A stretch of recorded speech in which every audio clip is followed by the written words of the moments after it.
ঐশী, আপনি আছেন ঢাকেশ্বরী মন্দিরে, এখন আমাদেরকে জানাবেন যে এই মুহূর্তে পূজার কি আনুষ্ঠানিকতা চলছে, দেবীর বন্দনায় মণ্ডপগুলোর কি সাজসজ্জা দেখছেন, সবটুকু জানাবেন।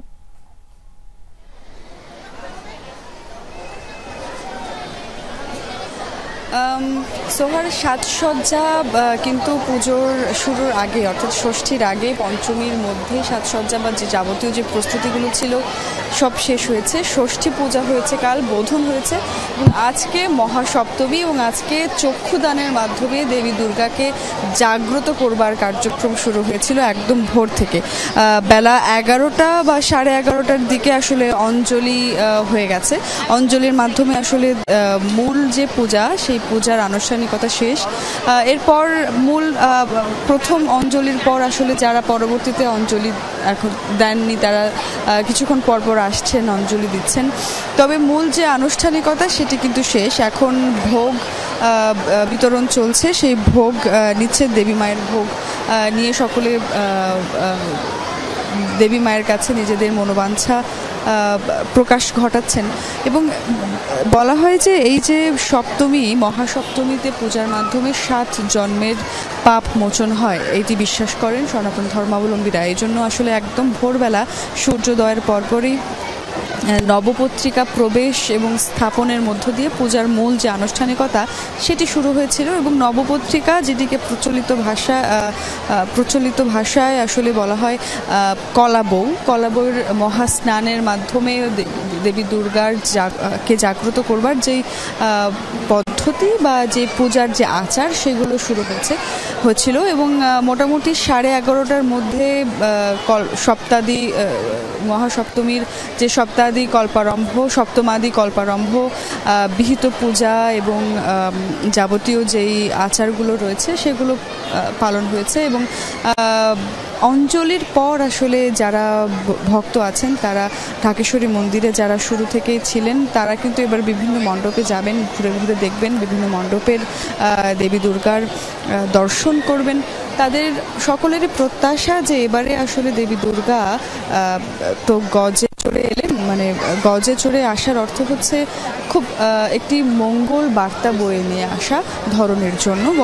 বলা হয়ে থাকে যে দেবী যে কটি বাহন আছে তার মধ্যে গজে করে যদি দেবী আসেন মর্তে, সেক্ষেত্রে শস্য শ্যামলে ভরপুর থাকে ধরণী, তেমনটি প্রত্যাশা। এবং যাবেন যেহেতু দোলায়, ফলে সব মিলিয়ে মাঝে যে কিছুদিন সময় দেবী দুর্গা মর্তে অধিবাস করবেন, 10 হাতে যাতে সমস্ত অমঙ্গলকে দূর করে দেন, মনোবাঞ্ছা পূরণ করেন, সেই সমস্ত দাবি এবং প্রার্থনা নিয়ে সনাতন ধর্মাবলম্বীরা সকাল থেকেই মণ্ডপে ঘুরছেন। ঐশী, আপনাকে অনেক ধন্যবাদ। দর্শক, এ পর্যায়ে আমরা ঢাকার বাইরে রাজশাহীতে পূজা উদযাপনের খবরাখবর জানবো সহকর্মী তারেক মাহমুদের কাছ থেকে। তারেক, শহরে দুর্গোৎসবের আমেজ কেমন দেখছেন, সার্বিক ব্যবস্থাপনা কেমন সেটাও জানাবেন। সোহার, সকাল থেকে সপ্তমী পূজার যে কার্যক্রম সেটি চলছে রাজশাহী মহানগরীতে। এবং আমেজ বলতে পরিবার পরিজন এবং প্রিয় মানুষদের নিয়ে সকলে কিন্তু মণ্ডপে ভিড় করেছেন। এখন যেহেতু দুপুর সময়, এখন 2-1 জন করে যারা দর্শনার্থী এবং ভক্তকুল তারা আসছেন, এসে মণ্ডপে দেবী দর্শন করছেন। আমি সকাল থেকে যেমনটি দেখেছি যে মণ্ডপে চণ্ডী এবং মণ্ডপাতের মধ্যে যে পূজার যে আনুষ্ঠানিকতা এবং দেবী দর্শন, দেবীর পায়ে ভক্তদের যে অঞ্জলি, প্রসাদ গ্রহণের মাধ্যমে শুরু হয় সপ্তমী পূজার যে আনুষ্ঠানিকতা সেটি। এবং যারা পুরোহিতরা রয়েছেন তারা বলছেন যে ভক্তদের কষ্ট দূর করতে চলতি বছর দেবী দুর্গা এসেছেন গজে চড়ে, আর বিজয়া দশমীর দিন দোলাই করে মর্তলোকে ছেড়ে কৈলাসে যাবেন। অশুভ শক্তিকে শোধনের মধ্য দিয়ে এই সনাতন সম্প্রদায়ের সবচেয়ে বড় যে ধর্মীয় উৎসব দুর্গাপূজা। এবং গতকাল মহাষষ্ঠী ছিল এবং সেদিন কিন্তু দেবী দুর্গার শক্তি নিয়ে ভক্তদের কাছে পৌঁছান। এবং শাস্ত্র অনুযায়ী মহাসপ্তমীতে ষোড়শ উপচারে দেবীর পূজা হচ্ছে এবং ত্রিনয়নী দেবীর চক্ষুদান, দেবীকে আসন বসন, নৈবেদ্য, পুষ্পমাল্য, চন্দন এবং ধূপ দ্বীপ দিয়ে পূজা করছেন ভক্তরা। এবার রাজশাহী মহানগরীতে আমি যতটুকু দেখেছি যে 103টি মণ্ডপ রয়েছে এবং জেলায় রয়েছে 367টি মণ্ডপ। প্রত্যেকটি মণ্ডপে এখন পর্যন্ত সুন্দরভাবে সুষ্ঠুভাবে রয়েছে এবং আইনশৃঙ্খলা বাহিনীর পক্ষ থেকে 3 স্তরের যে নিরাপত্তা সেটি রয়েছে এবং সেই সাথে সাথে স্থায়ী force, mobile force, cyber team, CRT এবং গোয়েন্দা সংস্থা সাদা পোশাকে তারা কাজ করছে। মাঠ পর্যায়ে সেনাবাহিনী, র্যাব, আনসার এবং ফায়ার সার্ভিসের কর্মীরা তারাও কাজ করছেন, তারা প্রস্তুত রয়েছেন এবং কোনো ধরনের দুষ্কৃতিকারী যেন কোনো ধরনের ষড়যন্ত্র করতে না পারে সেক্ষেত্রে আইনশৃঙ্খলা বাহিনীর পক্ষ থেকে সর্বদা সচেষ্ট রয়েছে।